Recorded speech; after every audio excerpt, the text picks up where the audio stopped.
Hoy tenemos a Carmen Salgado. Ella es licenciada en farmacia, experta universitaria en naturopatía, es experta en nutrición ortomolecular, homeópata, acupuntora, quiromasajista y osteópata sacrocraneal. Bueno, bienvenida, gracias. Hola. Un aplauso. Gracias. Bueno, lo que comemos es muy importante. La alimentación actualmente es una alimentación muy desequilibrada, ya lo sabemos, en países occidentales, ¿no? Suplementos. Pero ¿realmente los suplementos son eficaces para el antienvejecimiento? ¿Para la longevidad saludable? ¿Nos permiten... tenemos evidencias, mecanismos que expliquen esos efectos que empíricamente siempre han estado ahí recogidos en códices tradicionales para longevidad o para la vitalidad, o no hay explicación posible para estos, ¿no? Porque actualmente necesitamos evidencias, mecanismos, ¿no? Estímulos de antienvejecimiento para evidenciar que realmente hay muchos estudios sobre las tradiciones en las que estas plantas y o principios activos ya se utilizaban desde el punto de vista observacional empírico, pero no había una explicación bioquímica y o científica, y actualmente sí que la tenemos. El famoso reishi, ¿no? Bueno, reishi es un hongo todos los hongos han utilizado muchísimo en las medicinas orientales, ¿eh? Los hongos a mí me tienen enamorada, es una de mis pasiones actualmente en suplementos, porque de hecho todavía no sabemos mucho de los hongos, ya sabemos muchas cosas, pero wow, es un universo muy interesante, empezando porque biológicamente, desde el punto de vista de los biólogos, los clasificaron que no son ni animales ni plantas, sino que están en mitad de los animales y de las plantas. Por lo tanto, tienen características de las plantas y tienen características de los animales. Eso ya nos dice mucho, ¿no? De qué es un hongo, y encima medicinal.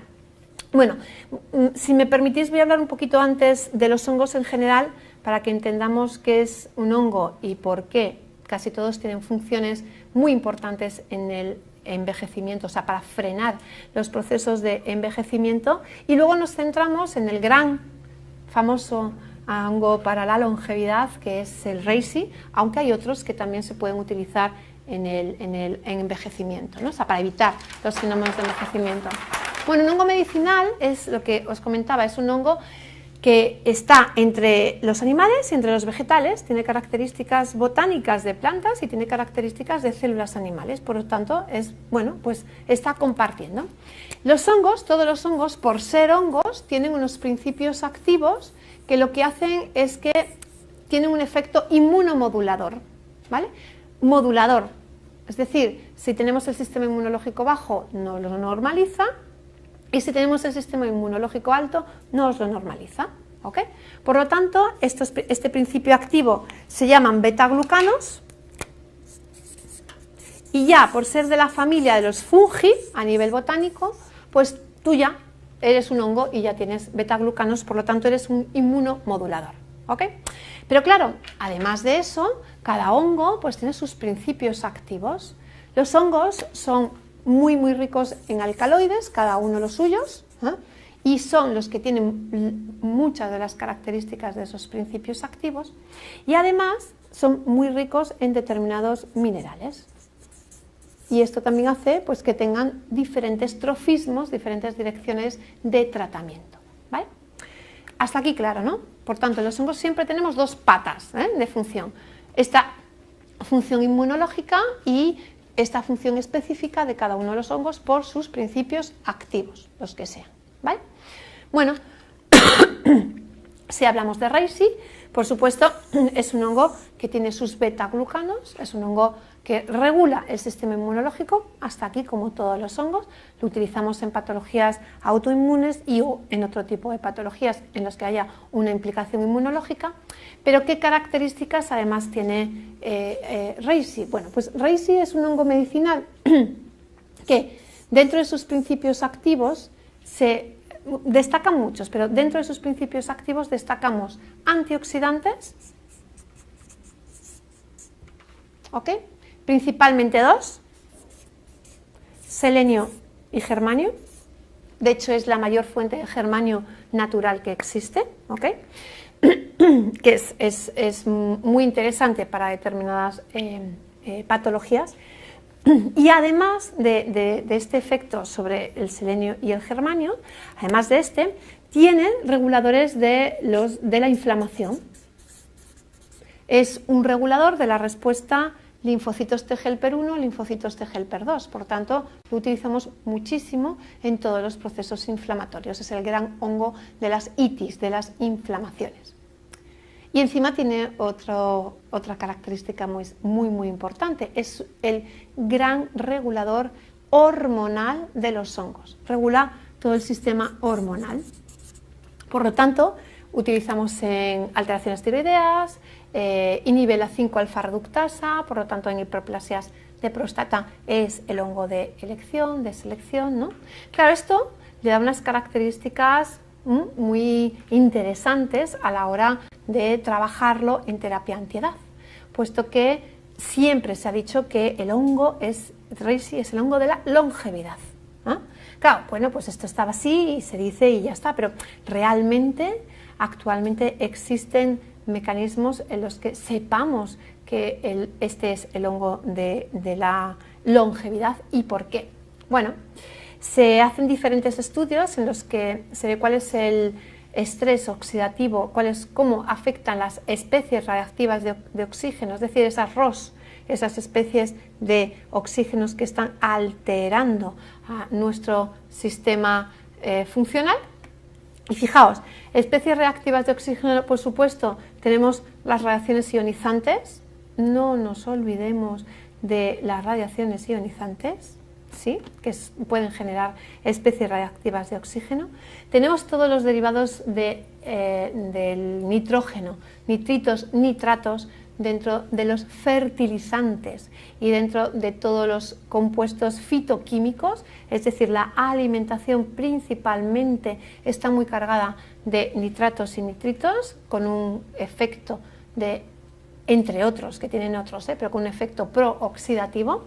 La exposición excesiva a rayos ultravioletas, los procesos de fumar, tabaquismo, contaminación, los procesos de inflamación, como decía, que son muy prooxidativos, todo lo que tiene que ver con daños mitocondriales, acidificaciones de terrenos, ensuciamientos, ¿no?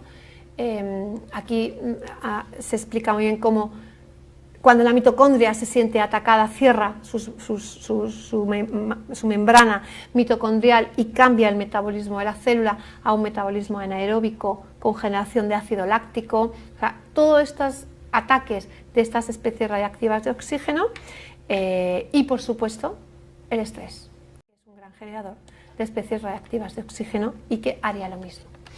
Esto produce un daño, como hemos dicho, un daño en la membrana celular y además produce un daño en el ADN.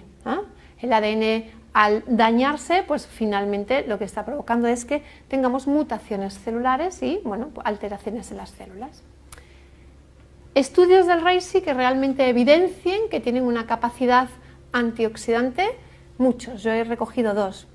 En todos los estudios que se han hecho con Reishi, la capacidad natural de su efecto antioxidante ha superado a los estudios en placebo. Por lo tanto, esa neutralización de las especies radiactivas de oxígeno está comprobada cuando se instaura en el medio celular, se ponen radicales libres, se añade Reishi o se añade un extracto de Reishi o se añade un extracto de otras sustancias. Siempre el Reishi ha tenido una alta capacidad de neutralizar esos radicales libres que estaban en el medio. A partir de ahí se considera que estos estudios se iniciaron de evidencias en China, ni os digo, a partir de 2011 se empiezan a desarrollar nutracéuticos para empezar a funcionar con todo este tipo de complementos con Reishi en procesos de antioxidante. Por lo tanto, el Reishi, si recordáis, estaría trabajando principalmente en esa teoría en la que hablábamos de la parte de ensuciamiento, acumulación de radicales libres. ¿Os acordáis de las primeras transparencias que hemos visto, ¿no? Entonces, esa teoría de acumulación de radicales libres estaría neutralizada por el RACI. Claro, se podrían hacer acciones mucho más allá, ¿no? Tendríamos que ver por qué esa persona tiene esa acumulación de radicales libres y no solamente neutralizar. Pues tendríamos que cambiar a lo mejor hábitos alimentarios, sus hábitos de estrés, ver qué tipo de sustancias químicas consume, y eso también hay que hacerlo, es verdad, pero el RACI es un gran apoyo, ¿ok? Para mí es importante que veamos que cuando utilizamos un suplemento, cuando utilizamos e indicamos que, bueno, se puede utilizar cualquier tipo de estímulo natural, existen muchas evidencias que realmente soportan que ese estímulo natural va a hacer el efecto que se dice que va a hacer. Porque parece que a veces simplemente es, bueno, pues utilizamos un suplemento sin saber que existen unos mecanismos estudiados bioquímicos y celulares para que ese hongo, bueno, para que ese suplemento tenga efecto. ¿Ok? Por lo tanto, en primer lugar, actuamos contra la oxidación con esa molécula que hemos dicho a nivel de antioxidante, el RACI, aunque hay otros muchísimos. Lo interesante del RACI es que combina esa regulación inmunológica con ese efecto antioxidante y ese efecto de regulación hormonal, que también es muy, muy, muy interesante. No he entrado en la parte del RACI de control emocional, ¿no? Porque es un regulador del neurodistónico, del terreno neurodistónico increíble. Entonces, ansiolítico, en todos los procesos se utiliza mucho en mujeres que en menopausia, perimenopausia, con esas alteraciones hormonales, que además pues tienen alteraciones emocionales. Es muy, muy, muy interesante en esos procesos, pero bueno, ahí en la parte de emociones no entramos hoy con el RACI, ¿vale?